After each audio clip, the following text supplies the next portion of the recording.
Magandang araw, Bagong Pilipinas. Narito ang Police News Express sa oras na ito.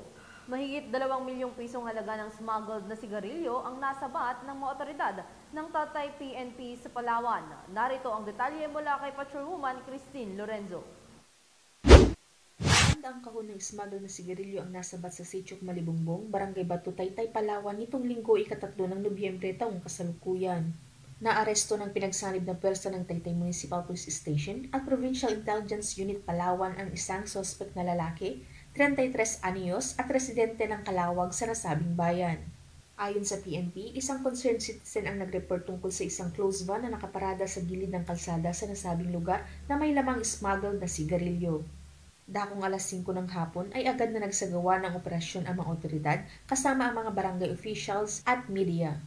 Dito, natagpuan ang 173 kahon ng sigarilyo na tinatayang nagkakahalaga ng 2,508,500 pesos.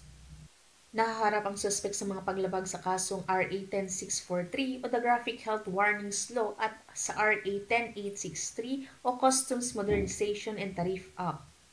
Ang suspect at ang mga nakumpiskang sigarilyo ay kasalukuyang nasa kustodiya ng Taytay Municipal Police Station para sa tamang disposisyon.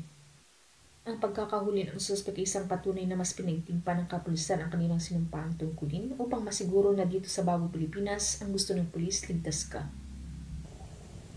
Mula dito sa Calapan City, Oriental Mindoro, ako ang inyong PNN Correspondent, Patrolwoman Christine Lorenzo, alagad ng batas, tagataguyod ng Balitang Pulis.